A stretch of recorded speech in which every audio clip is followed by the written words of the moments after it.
If you guys want to become a trader, you have to remove your need for luxury and for money. You have to be doing this for the fun of the game. But the total profit now is 12 times our account, which is goddamn insane. This is dumb money concepts, guys.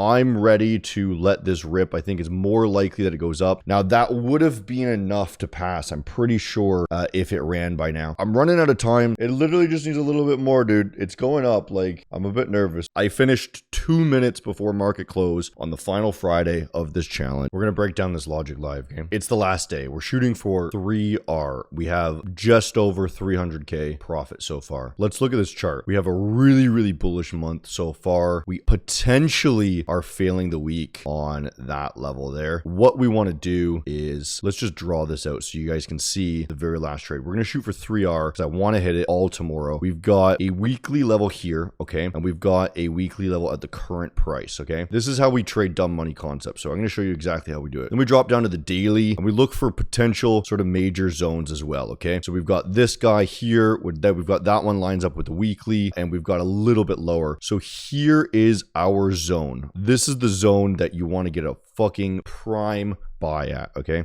Potentially in the Asia session, we could be coming down because we do have that rejection there, and then we could rally back up here, shooting for, you know, new highs or something along those lines. It is quite strongly bullish. This level has already been tested off of that wick, and let's look at the 4 hour, you know, the 4 hour on the Asia, kind of they already are bouncing off that level. So what we need to decide is, are we going to enter on Asia open and just let it rip, or are we going to wait for a pullback and then let it rip, okay? Potentially two, you know, if we're undecided, we can wait until New York session as well. So we have two more options here. We have the overnight session, we have the New York session. That's what I need to decide on here. And it does look like this is going to rally. So what I want to do is I want to enter as quickly as possible. That's my take right now. We do need to be prepared for if it does come down against us though, so we can add to it. I'm ready to let this rip. I think it's more likely that it goes up, and the London session could rally super strong. So we're going to be placing a trade, something along these lines, all right? We're going to add to it if it goes against us, and we're just going to fucking rip it up to the new high. So that's our 3R there. If it doesn't show that it's going to be pulling back, we're going to have to add to it as it goes with us. So this is the idea. If we take a trade now and it goes up, we only get a 1R, okay? So then we have to take another trade in New York, which is probably going to cause a spike down, and we can still do that. We can do two 1Rs and be two 1.5 Rs and be fine, right? If it goes against us, what we're going to do is add to it down here, and we're going to rip it up, and then we're going to be able to finish it off in one singular trade, because we're going to have a second entry kind of down here, and our average entry is going to allow us to have that sort of 3R from down here, right? Something really nice. I took a 200 lot trade and I posted about it on Twitter and Instagram. Bro, thanks God for fucking trading off the phone, because I'm so fucking full after eating this huge bowl of pasta and watching South Park. I got 200 lots running on fucking NASDAQ on the Asia session because the market's booming.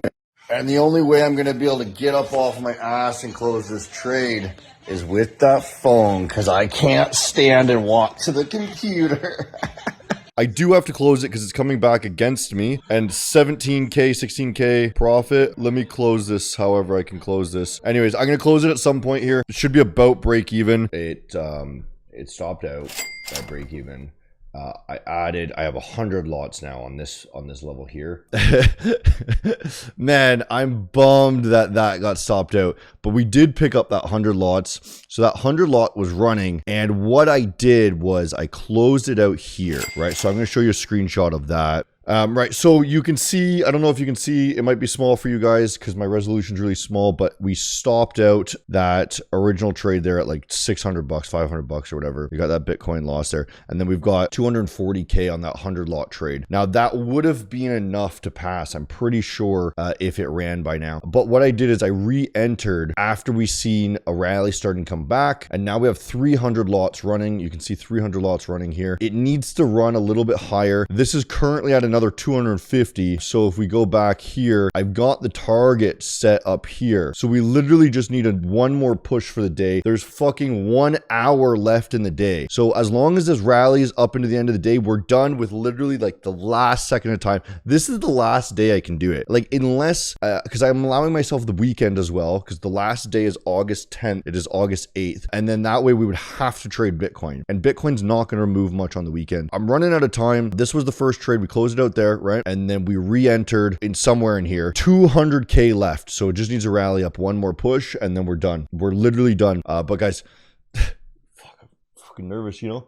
Fucking nervous. Let's do it, okay? Yo, let's go. It literally just needs a little bit more, dude. It's going up. Like, I'm a bit nervous with this little come down here, but it looks like it's gonna rally this last hour. Let's go. I posted it on my Twitter, guys. I posted this long on my Twitter. ES, I'm watching the ES too because I was worried about hedging. Just wanted to hedge my bets here in case it did come down. The ES failed, so we just took a short on the ES and we're up a bit now. We're on a short on the ES, so hopefully we can bring this down. Hopefully that helps us hit our point. We'll let you know where things close at. The NQ is still long, but it is coming against us. But the ES is more bearish, so I put a pretty heavy bet on the ES. What I'm actually going to do is I'm going to close this out soon, and then I'm going to add to the NQ long. Now that we have more profits locked in, I'm going to be able to add more margin, go full margin, and shoot for the new high, and then hopefully just scalp that little bit. I'm going to do that now. Okay, so you can see, 520. There's the profit from the ES short, and I've just added now NQ long. Let's let this run for the rest of the day because it should bounce off of a level here. Woo, baby. Let's look at this. So you can see 1 million. What we did is we added to the trade as it went down. The NASDAQ here, you can see